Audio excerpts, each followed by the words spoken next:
The soft chatter of expensive wine glasses and polite laughter filled the air at Bellini's, one of the most upscale restaurants in downtown Chicago. Among the bustling servers moving between tables with practiced grace was Rose Chen, a 26-year-old waitress with dark hair pulled back into a tight bun and eyes that seemed older than her years. Table 7 needs their check, and 12 just ordered another bottle of the Bordeaux, called out the floor manager as Rose glided past the service station. Got it, she replied with a nod, her voice steady and unremarkable. Exactly how she preferred to be seen in this place. For 2 years now, Rose had perfected the art of invisibility while serving Chicago's elite. She moved efficiently between tables, refilled water glasses before anyone noticed they were empty, and anticipated needs with an almost uncanny precision. The guests barely registered her presence beyond the food and drinks she delivered, which was exactly as she wanted it. Tonight was particularly busy. A retirement party for a university dean occupied the private dining room, while the main floor hosted the usual mix of business dinners and couples celebrating special occasions. Rose balanced 4 plates along her arm as she approached a corner table, setting each dish down with careful precision. The salmon for you, sir, and the lamb for the lady. Risotto with wild mushrooms and the scallops. She placed each plate with a slight bow. Can I bring you anything else at the moment? The diners barely looked up, giving small headshakes as they continued their conversation about a recent symphony performance. The first violinist was clearly off during the second movement, said the woman in an expensive blue dress. It completely ruined Tchaikovsky's intended effect. I disagree, her companion replied. I found his interpretation rather bold. You simply prefer the traditional arrangements. Rose's fingers twitched slightly as she poured their water, the only outward sign that the conversation affected her at all. She knew exactly which passage they were discussing. The violinist hadn't been off. He'd been incorporating elements from Tchaikovsky's original draft that most orchestras ignored. But Rose said nothing, just like she always did when guests discussed music.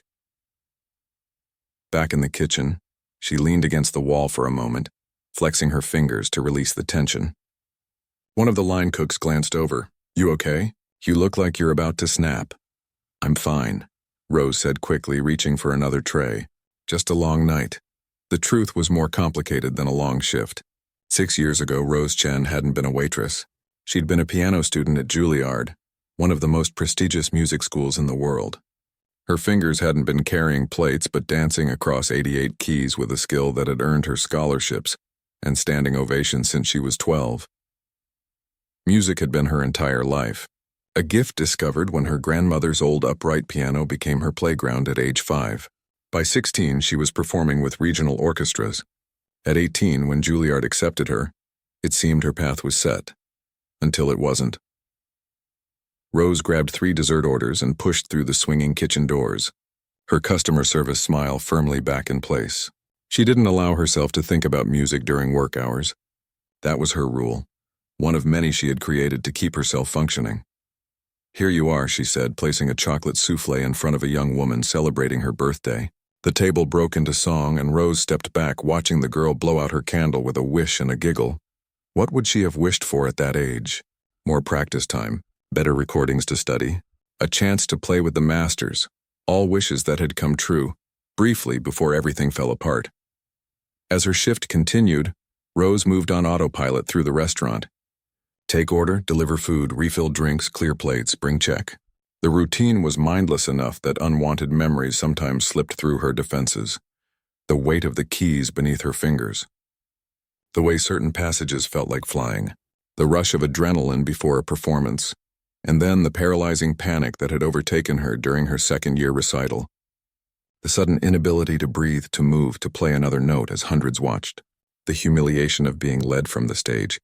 The weeks that followed in a fog of anxiety and depression. The medical leave that became permanent. Chen, order up for table 20. The kitchen call snapped her back to the present. Rose shook her head slightly and collected the plates. No use dwelling on what couldn't be changed. Near closing time, as the main dining room emptied, the manager caught her arm. Need you to work tomorrow night, he said. Private event in the Crystal Room, black tie. Big names. Rose held back a sigh. She'd been scheduled for a rare Saturday off, her first in 3 weeks. I already made plans. Cancel them, he replied, not unkindly but firmly. The host specifically requested our best staff, and you're it. Double pay plus guaranteed 20% gratuity. The numbers quickly calculated in Rose's head. Her rent was due next week and her old car needed repairs again. Fine, what time? 6 for setup. Guests arrive at 7. It's some big shot from the symphony hosting potential donors. You know how these artsy types are. Demanding, but they tip well if you humor them. Rose nodded, trying to ignore the twist in her stomach. Symphony people, of all the private events to get assigned to. Don't worry, the manager added, misreading her hesitation. These music folks are usually too busy talking about themselves to notice if you mix up their drinks. Right, Rose said quietly, untying her apron as her shift finally ended. I'll be here. The trip home to her small apartment on the city's west side took 40 minutes by bus. Rose leaned her head against the window, watching the neighborhoods transform from the glittering downtown to the more modest residential areas. The city lights blurred as fatigue settled over her. Her building was an older 5-story walk-up, nothing fancy but clean and secure enough. Rose climbed the 4 flights to her apartment, her legs aching from the long shift. Inside, she dropped her keys on the small table by the door and flicked on the lights to reveal her tiny but tidy 1-bedroom. Most of the furniture was second-hand. A worn sofa, a small dining table with 2 mismatched chairs, bookshelves made of boards and cinder blocks. Nothing special except for one item that dominated the small living space. A digital piano, not top of the line but decent enough, with weighted keys that simulated the feel of a real piano. Rose had sold almost everything of value when she left school and moved to Chicago to start over. Her professional camera, her laptop, even her grandmother's jewelry. But she couldn't bring herself to sell the piano, even during the months when she couldn't bear to touch it. She went through her evening routine mechanically: shower, simple dinner from leftovers, a quick check of bills that needed paying. Then, as she did most nights, she sat on the edge of her bed and stared at the piano across the room. Some nights she still couldn't bring herself to play. The memory of that public failure, of the crushing panic, was too strong. But over the years, in the privacy of her apartment where no one could hear, she had slowly found her way back to the keys, not as a performer. Never again as a performer, but as someone who simply needed music to breathe. Rose crossed the room and sat on the piano bench. Her fingers hovered over the keys for a moment before she began to play softly. Debussy's Clair de Lune, a piece that had once been merely a warm-up exercise but now served as a kind of meditation. As she played, the tension of the day melted away. The notes flowed from memory, her fingers finding their places without conscious thought. In these moments, alone with the music, Rose could almost forget the path not taken. She could almost forgive herself. She played for nearly an hour, moving from Debussy to Chopin to Bach. When she finally stopped, the silence of the apartment felt different, cleaner somehow, as if the music had cleared the air. Tomorrow would bring another shift, another day of serving people who lived in the world she'd once been destined for. People who might even recognize her if they looked closely enough, though few ever did. The thought of being around symphony people made her chest tighten with anxiety. But for now, in her small apartment with the sound of the last note still hanging in the air, Rose allowed herself a moment of peace. Her fingers, so skilled at balancing plates and pouring wine without drawing attention, had briefly remembered their true purpose. She closed the piano lid gently and prepared for bed, unaware that tomorrow's event would shatter the careful boundaries she had built between her past and present lives, unaware that someone would soon see through her carefully constructed disguise, unaware that despite all her efforts to remain invisible, Rose Chen was about to be noticed. The crystal room at Bellini's sparkled under the soft glow of chandeliers. Rose arrived early as instructed, her black uniform pressed and her hair neatly tied back. The space had been transformed for the evening with elegant table settings, fresh flowers, and a grand piano positioned at the far end of the room. Rose froze when she spotted the instrument. Nobody had mentioned live music would be part of the event. "There you are," said Vince, the head server for the night, breaking her momentary trance. "Start folding these napkins. We've got 40 guests coming, all high society types with connections to the symphony." Rose nodded, grateful for the task that would keep her hands busy and her mind focused. As she folded the crisp linen napkins into perfect fans, She stole occasional glances at the piano. It was a gorgeous Steinway, far superior to her digital keyboard at home. Just looking at it made her fingers tingle with a phantom sensation. The pianist should be here by now, Vince muttered, checking his watch. Mr. Wong is very particular about having music during the cocktail hour. At the mention of the host's name, Rose's stomach tightened. Albert Wong was a well-known figure in Chicago's classical music scene, a wealthy businessman who sat on the symphony's board of directors and was known for discovering new talent.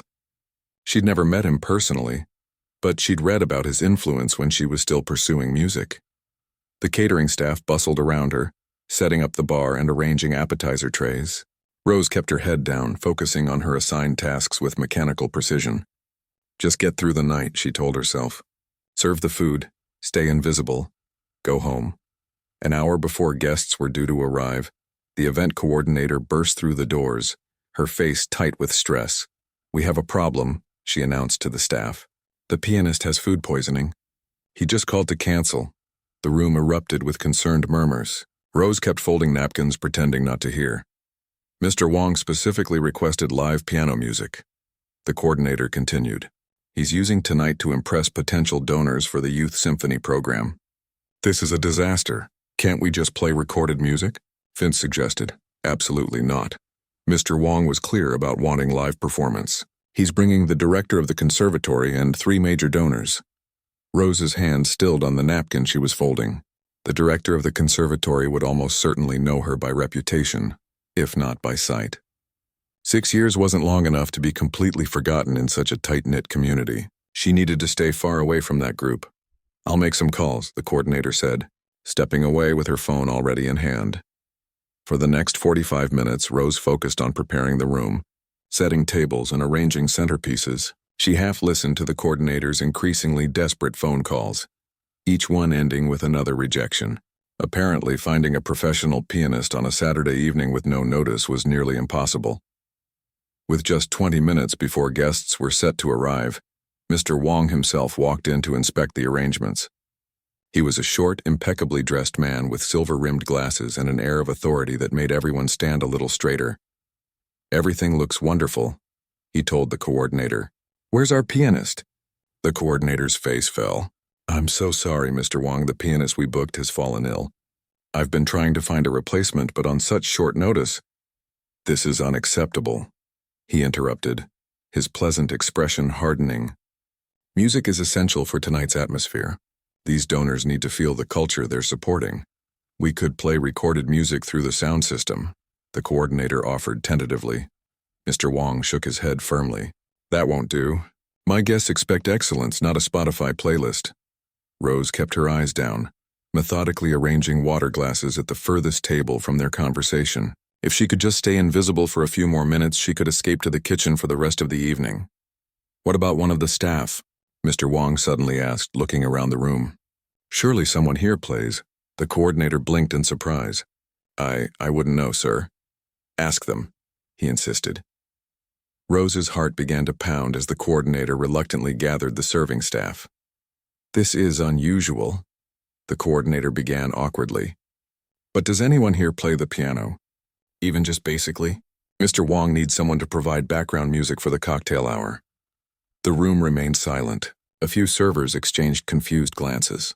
Rose stared at the floor, willing herself to become invisible. The moment was about to pass when Vince spoke up. Rose used to play, didn't you? All eyes turned to her. Rose felt heat rush to her face as she shot Vince a betrayed look. He shrugged apologetically. He'd only meant to be helpful. He had no idea about her past. Is this true? The coordinator asked hopefully. I'm not very good, Rose lied, her voice barely above a whisper. Just a hobby. Nothing professional. Mr. Wong approached her, studying her with new interest. Any level would be better than nothing at this point. Could you play for just the first hour until dinner is served?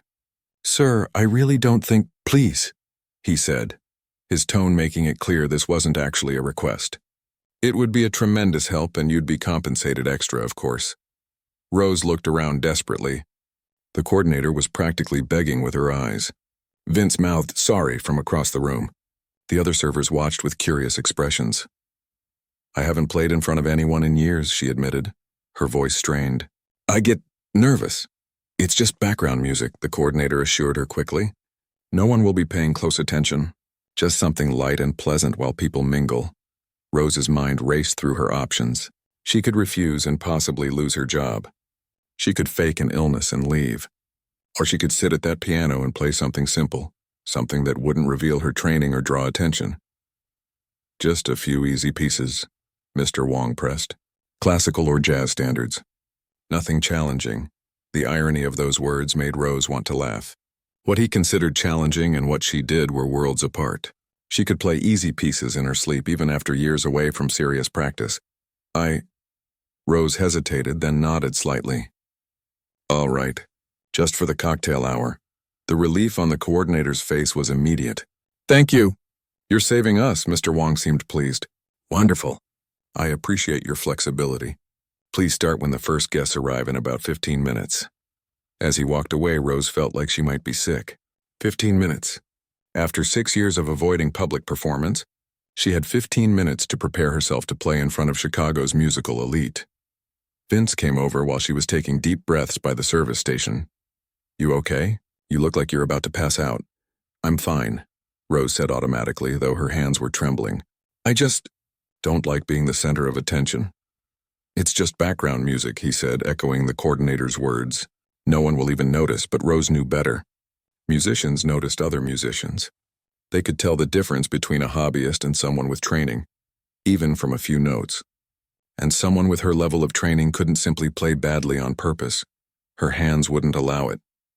With no choice left, Rose walked slowly to the piano, feeling as though she were approaching an execution. She sat on the bench, adjusted it to her height, and placed her hands on the keys without pressing them. The familiar feeling of ivory beneath her fingertips brought back a rush of memories. Her first recital at 7, winning the regional competition at 14, her audition for Juilliard, and then the memory she tried hardest to forget, the paralyzing panic that had overtaken her during her second-year recital, the moment when her promising career had shattered. The sound of voices in the hallway jolted her back to the present. The first guests had arrived. It was time. Rose closed her eyes for a moment, gathering whatever courage she had left. Just simple pieces, she told herself. Gentle background music, nothing that would make anyone take notice. Her fingers found the opening notes of a Chopin nocturne, one of the simpler ones that wouldn't immediately announce her training. The notes flowed easily, muscle memory taking over despite the years away from serious practice. She kept her head down, not wanting to see if anyone was watching. For the first few minutes it worked. She played softly, keeping the dynamics even, deliberately holding back the expressiveness that had once been her signature style. Guests filtered in, chatting and laughing, seemingly unaware of the internal battle happening at the piano. Then, from across the room, she felt someone's attention fix on her. Rose dared a quick glance up and immediately wished she hadn't. Standing by the entrance was a tall, distinguished man with salt and pepper hair whom she instantly recognized as Dr. Li Wei, the director of the Chicago Conservatory, and someone who had once judged her in a competition years ago. Their eyes met for just a second before Rose looked down again, her heart racing. Had he recognized her? She couldn't tell. She transitioned to another piece, something even simpler, willing her hands not to betray her training. But the damage was done. Now that she was aware of Dr. Li watching, her nerves began to fray. Each note felt like a potential giveaway, each phrase an announcement of who she really was. And somewhere in the growing crowd was Mr. Wong, the man who had built his reputation on discovering hidden talent. If there was anyone in Chicago who could expose her past with a single conversation, it would be him. Rose's carefully constructed new identity, the life she had built away from music, suddenly felt as fragile as a house of cards in a rising wind. One wrong move, one too perfect phrase, and everything might come crashing down.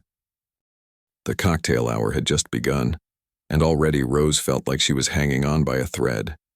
The cocktail hour stretched on like a slow torture for Rose.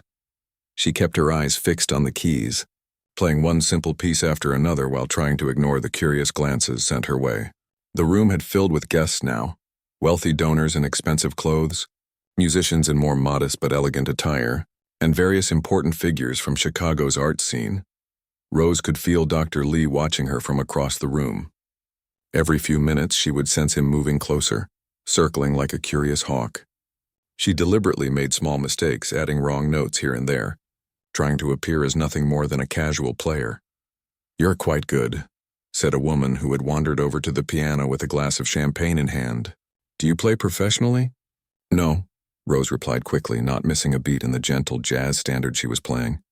"Just a hobby." "Well, you should consider it," the woman said before drifting away. Rose transitioned to another easy piece, something she could play while her mind raced with anxiety. 20 more minutes until dinner. 20 more minutes of this balancing act, of playing well enough to satisfy Mr. Wong but not so well that someone would recognize her true ability. Halfway through a Gershwin tune, disaster struck. Mr. Wong appeared at her side, beaming with the pride of a host whose event was going perfectly. "You're doing wonderfully," he said during a brief pause between pieces. "Much better than I expected, actually."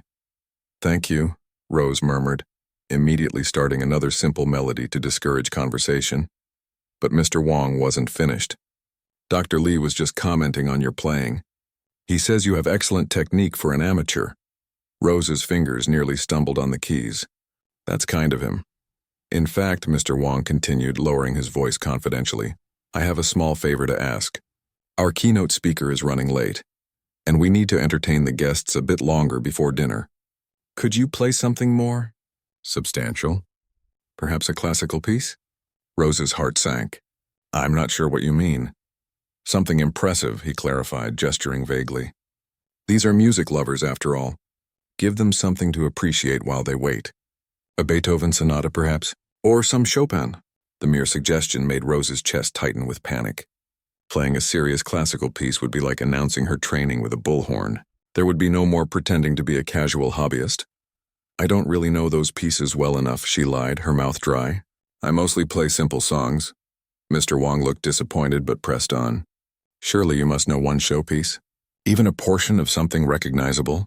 Before Rose could formulate another excuse, a new voice joined the conversation. "I believe our pianist is being modest." Dr. Lee had approached without Rose noticing. Up close, his keen eyes seemed to look right through her carefully constructed facade. "Those hands don't belong to a casual player." Rose felt trapped between the two men, her fingers still mechanically playing the jazz tune while her mind screamed in panic. "I really should get back to my serving duties," she tried, though she knew it was futile. "The cocktail hour is almost over." "Nonsense," Mr. Wong said firmly. "I've arranged for the other staff to cover. You're our pianist for the evening now. The dinner service doesn't need another pair of hands, but it does need good music." Rose's playing faltered for the first time. The thought of performing through the entire dinner made her feel faint. "Sir, I really don't think—" "Please indulge us with just one real piece," Dr. Lee said, his tone gentle but insistent. "Something to quiet the crowd before dinner. I think you're capable of more than you're letting on." There was something in his eyes, recognition perhaps, or simple curiosity, that told Rose he wouldn't back down. The jazz melody came to an end and a heavy silence fell between them, despite the chatter of guests around the room. Mr. Wong seized the moment. He turned to address the crowd, tapping a spoon against his glass to gather attention. The room gradually quieted as faces turned toward him. "Ladies and gentlemen, while we wait for our keynote speaker to arrive, I'm delighted to offer you a musical interlude. Our talented pianist will now perform a classical selection." Horrified, Rose stared at Mr. Wong's back as he made this announcement without her consent. The room broke into polite applause, all eyes now turning to the piano, to her. There was no escape. No way to slip away unnoticed. No option but to play. Rose's hands hovered over the keys as the room fell silent in anticipation. Her heart hammered so loudly she was sure everyone could hear it. This was exactly the scenario that had haunted her nightmares for years. All eyes on her, waiting for her to perform, judging every note. Dr. Lee leaned close and whispered, "Chopin's Ballet No. 1. I remember you playing it years ago. It was extraordinary." So he did recognize her. The realization sent a chill through Rose's body. "I can't," she whispered back, her voice breaking. "I haven't played it in years." "Your hands remember," he said simply, then stepped back to join the waiting audience. Rose sat frozen, staring at the black and white keys.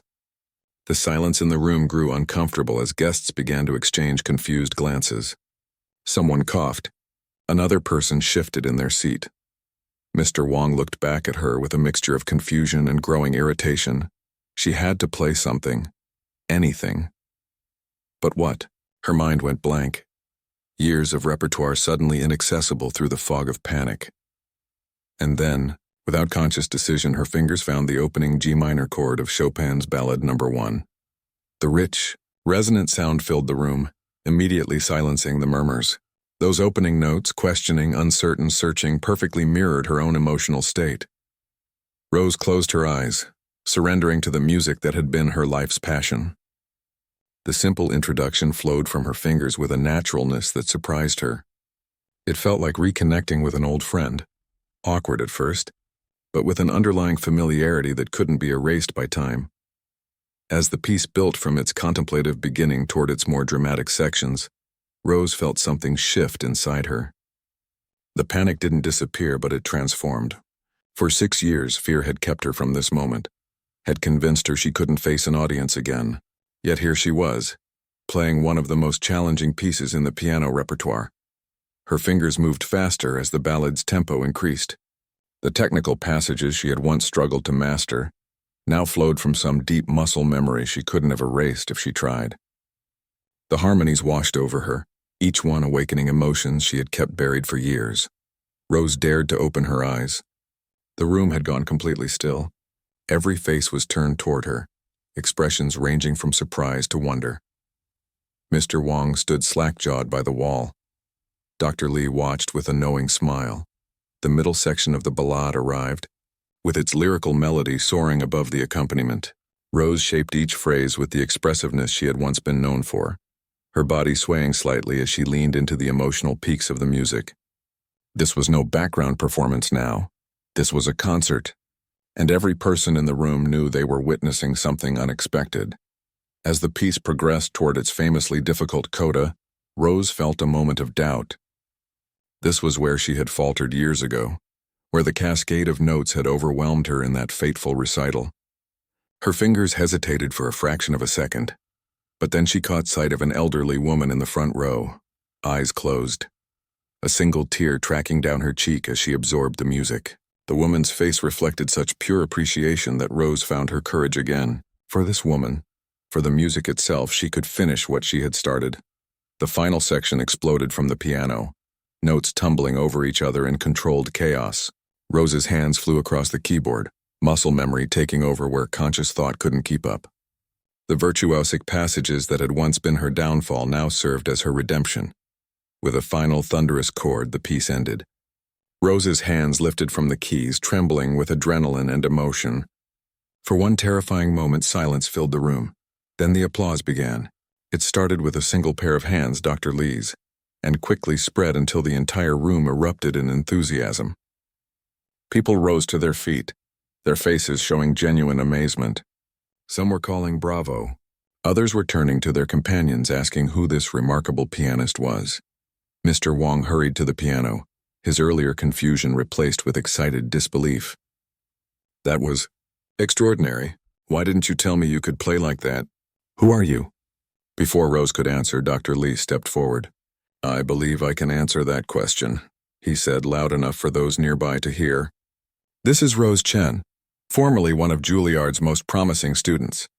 I judged a competition where she performed when she was just 16 years old." Heads turned, whispers spread. Rose felt exposed, her carefully guarded secret now public knowledge. "I don't understand," Mr. Wong said, looking between them. "If you're a trained concert pianist, why are you working as a waitress?"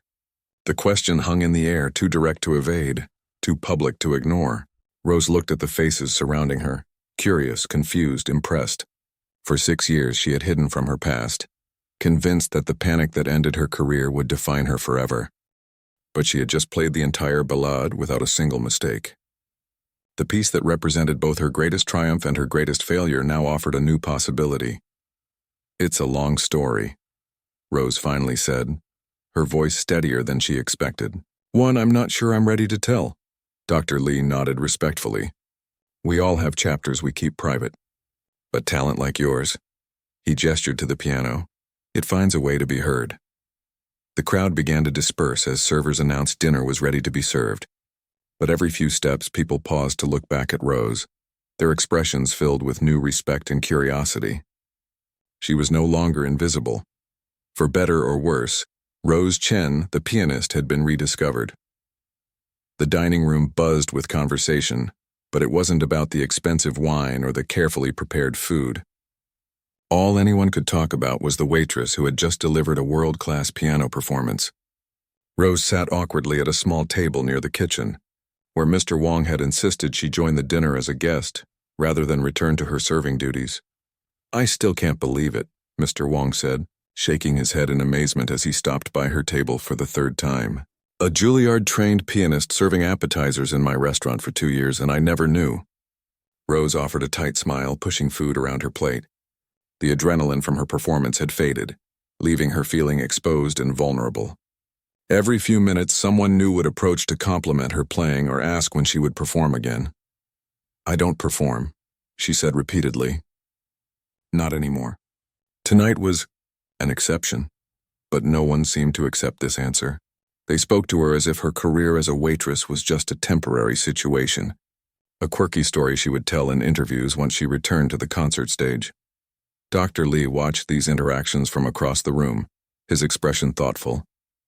Unlike the others, he hadn't rushed to overwhelm her with questions. Instead, he observed, giving her space while clearly waiting for the right moment to approach. That moment came when the dessert was being served. As the crowd's attention turned to the elaborate chocolate creations being presented, Dr. Lee quietly took the empty seat across from Rose. "You played beautifully," he said simply, "as if you never stopped." Rose looked down at her hands. "Thank you." "But you did stop," he continued gently. "I remember hearing about it. Your second-year recital at Juilliard. You were playing the same ballade when I froze." Rose finished, her voice barely audible, "when I couldn't continue and had to be led off stage." The memory still stung even after all these years. "It was humiliating." Dr. Lee nodded, his eyes kind. "Performance anxiety can be devastating. Many promising careers have been derailed by it." "It wasn't just anxiety," Rose said, surprising herself by sharing what she had kept private for so long. "It was a full panic attack. I couldn't breathe. I couldn't move. I thought I was dying right there on stage." She swallowed hard, the memory vivid even now. "After that, every time I tried to play for anyone, even just my teachers, the same thing would happen. Eventually, I just gave up and came to Chicago to start over," Dr. Lee concluded. "Away from anyone who knew you as a pianist. Yes, I needed to be someone else. Someone normal who didn't fall apart under pressure." A server approached with coffee and they fell silent until he had moved on. Around them the party continued, but in their small bubble, years of buried history were surfacing. "Yet tonight you played perfectly," Dr. Lee pointed out. No hesitation, no panic. Rose hadn't fully processed this herself. "I don't know how to explain it. Maybe because I didn't have time to think about it. Or because I expected to fail, so the pressure was off. Or perhaps," Dr. Lee suggested, "because 6 years of healing has made a difference." Rose considered this. She had changed in many ways since leaving music behind.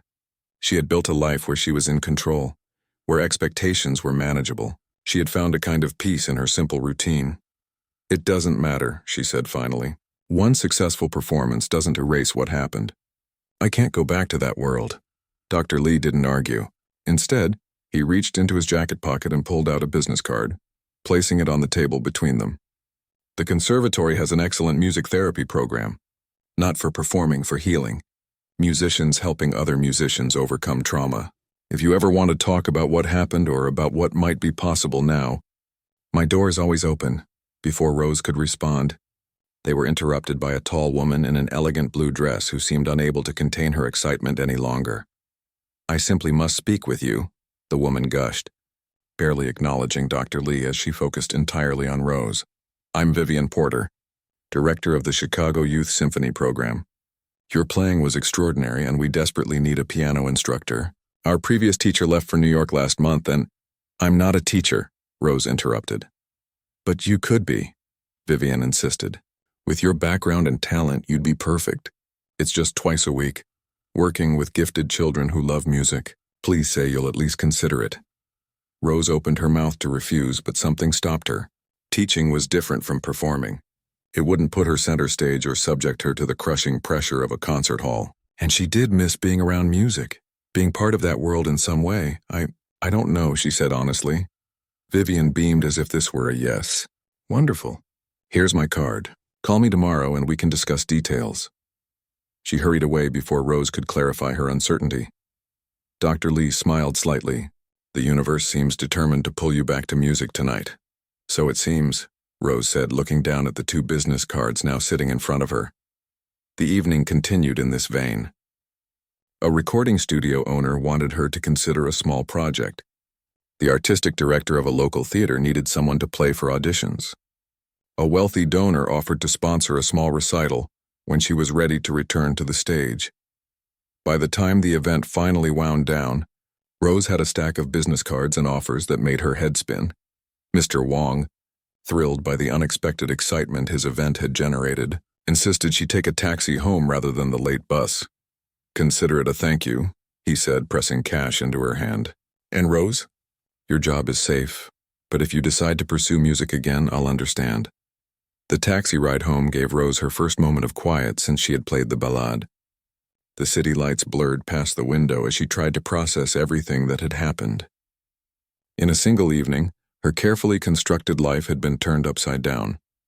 People who had never noticed her before were suddenly seeing her, truly seeing her. And what they saw wasn't just a waitress. She let herself into her apartment, dropping the stack of business cards on her small table. The digital piano sat in the corner, somehow looking different now. It was no longer just a private connection to her past, but a bridge to possible futures she hadn't allowed herself to imagine. Rose sat on the edge of her bed, emotions washing over her in waves. Fear, confusion, and underneath it all a small, persistent spark of excitement. She hadn't realized how much she had missed being recognized for her talent, being valued for something she loved rather than just her ability to balance plates and remember drink orders. Her phone buzzed with a text from Vince. You're all over social media. Someone posted a video of you playing. It's getting lots of shares, call me. Rose's stomach dropped. A video. Of course someone would have recorded her performance in this age of smartphones and instant sharing. Her moment of vulnerability was now public, viewable by anyone, including people from her past, people from Juilliard who might remember her breakdown. She couldn't bring herself to look for the video. Instead, she turned off her phone and curled up on her bed, suddenly exhausted. Tomorrow would bring consequences she wasn't ready to face. Calls from people she had left behind, questions from coworkers, decisions she would need to make. But tonight had also brought a revelation she couldn't ignore. She had played through the piece that once defeated her, and she had played it beautifully. The panic hadn't come. The fear hadn't won. Sleep eluded her as she replayed the evening in her mind. Dr. Lee's kind understanding. Vivian Porter's enthusiastic offer. Mr. Wong's surprised respect. Each interaction had chipped away at the identity she had created for herself. Rose Chen, ordinary waitress, revealing the musician still living beneath the surface. Around 3 a.m, Rose finally gave up on sleep. She moved to the piano bench, her hands finding the keys in the darkness. She began to play softly, not the dramatic ballade, but a gentle Debussy piece that had always soothed her. As the delicate notes filled her small apartment, Rose allowed herself to consider possibilities she had long since abandoned. Not a return to the concert stage. She wasn't ready for that level of exposure, might never be ready. But perhaps there were other ways to reconnect with music. Teaching children who loved piano as she once had. Playing for small gatherings where the pressure wasn't overwhelming. Using her experience to help others who struggled with performance anxiety. For 6 years, she had been running from her past. Tonight had forced her to face it, and the world hadn't ended. The panic hadn't consumed her. Maybe, just maybe, there was a middle path between abandoning music entirely and returning to the high-pressure career that had broken her. Dawn was beginning to lighten the sky when Rose finally returned to bed. No closer to decisions, but feeling something she hadn't experienced in years. Hope. Whatever came next, she had rediscovered a part of herself she thought was lost forever. For now, that was enough. As she drifted off to sleep, the ballade played through her mind. No longer a reminder of failure, but proof that healing was possible. That second chances sometimes came in unexpected forms, like a canceled pianist in a room full of music, lovers who had seen beyond her waitress uniform to the artist within. The video of Rose playing the Chopin ballad reached 50,000 views by morning. She discovered this when she finally turned her phone back on and found it buzzing continuously with notifications, messages, and missed calls. Vince had sent her multiple links, each showing her performance from different angles. Her co-workers from Bellini's were messaging with excited questions. Even her landlady had texted to say she'd seen her famous tenant online. Rose sat on the edge of her bed, watching one of the videos with a strange sense of disconnection, as if she were observing someone else. The woman at the piano, with her intense focus and fluid movements, hardly resembled the person she saw in the mirror each day, the quiet waitress who did everything possible to avoid attention. Yet there she was, playing with a passion she had almost forgotten she possessed. A call from a number she didn't recognize interrupted her thoughts. She hesitated, then answered. "Is this Rose Chen?" The woman's voice was professional, direct. "Yes," Rose replied cautiously. "This is Patricia Winters from Channel 8 News. We'd love to have you on our morning show tomorrow to talk about your remarkable story. From Juilliard to waiting tables to an overnight sensation, it's truly inspirational." Rose's grip tightened on her phone. "I'm not a sensation," she said firmly. "And I'm not interested in being on television. Please don't call again." She ended the call before the woman could respond. 3 similar calls came within the next hour, each from different news outlets. Rose declined them all. The idea of discussing her breakdown and private struggles on public television made her physically ill. She wasn't a human interest story. She was a person trying to figure out her life. Around noon, she made herself get dressed. She had the day off from Bellini's, a small mercy, but she couldn't hide in her apartment forever. She needed fresh air and space to think away from her ringing phone and the piano that now seemed to occupy far too much of her.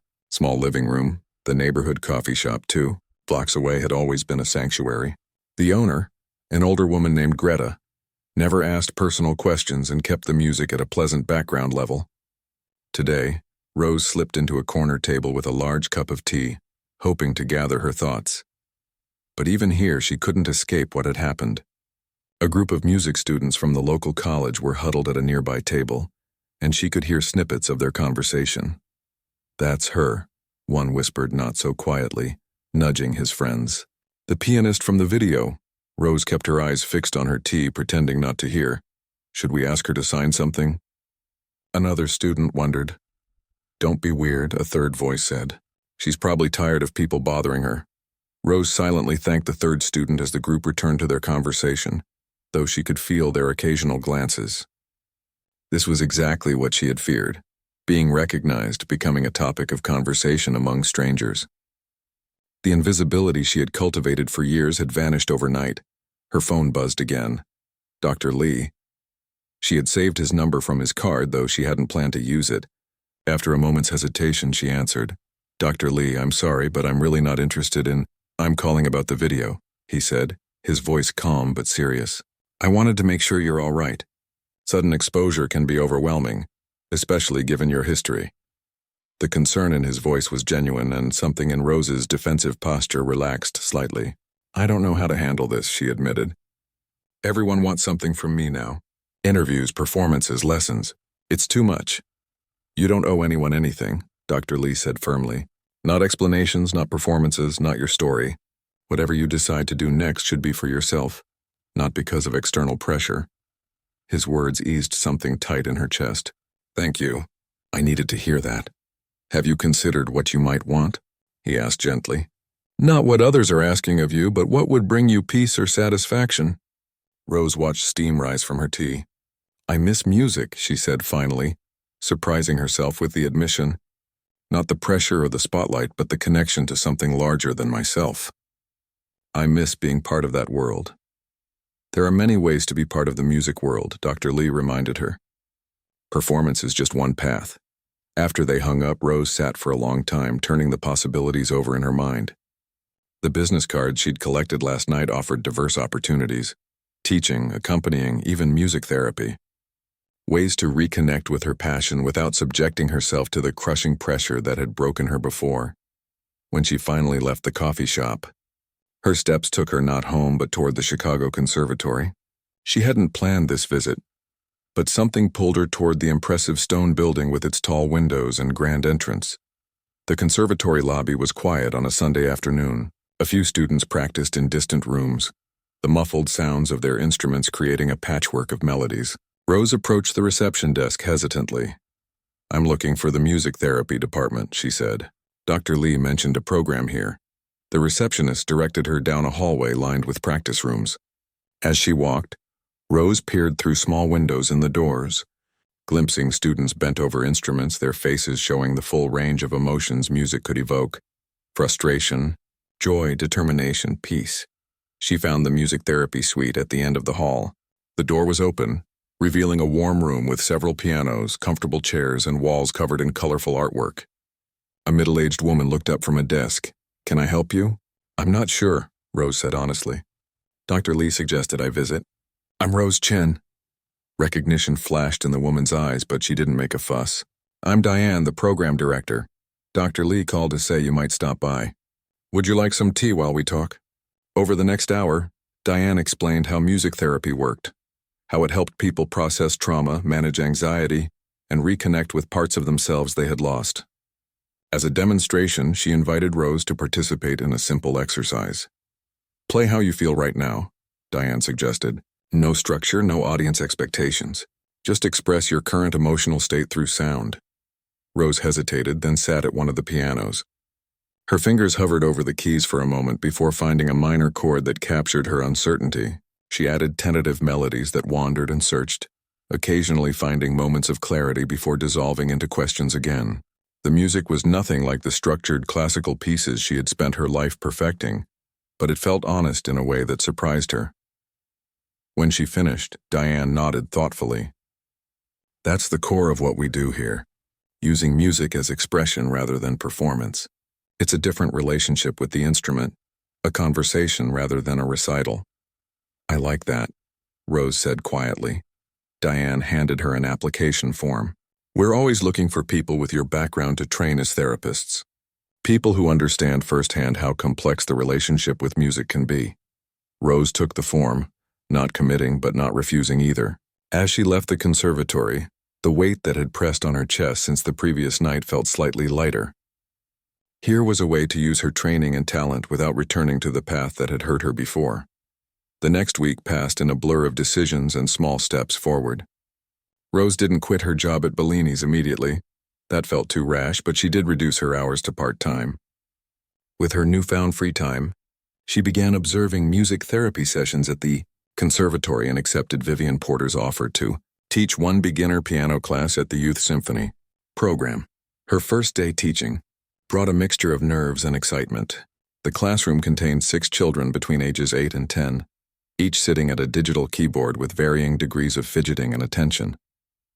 Rose had prepared meticulously, but still felt unprepared when 12 eager eyes turned toward her. "Good afternoon," she began, her voice shakier than she intended. "My name is Rose, and I'm going to be your piano teacher." A small boy in the front row raised his hand immediately. "Are you the lady from the video? The one who plays really fast?" Rose felt heat rise to her face. Of course they had seen it. "Yes, that's me, but today we're going to start with something much simpler." She demonstrated a basic 5-finger pattern. "Let's begin here." To her surprise, the children were more interested in making music than in her minor internet fame. They followed her instructions with enthusiasm, their small fingers pressing the keys with determination if not accuracy. When one girl became frustrated with a difficult passage,